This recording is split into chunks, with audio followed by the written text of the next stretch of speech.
COG, what's going on? Today we're talking about fasting.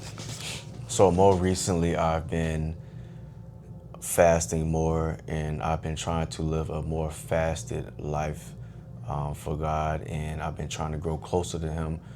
And one thing that I've realized and that God has shown me in the Word is about fasting. I've seen some scriptures. Isaiah 58 speaks on fasting to please God.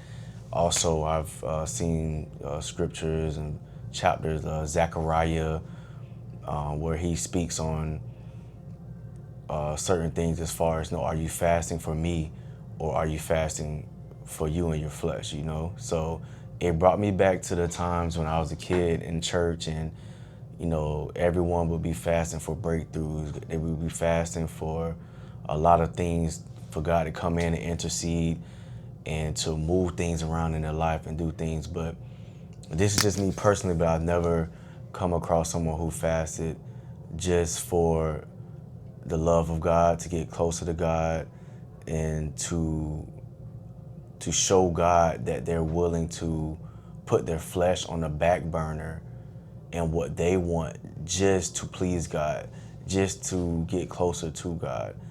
So when I read that, it made me think that, like, man, how many other people solely fast just because they want to break through in God? And I'm not saying this is 100% everybody, but if I think that way, and I've had that experience in church where, you fast for a breakthrough, you fast for God to come in to miraculously do things in your life, and it has to be others out there that do it as well.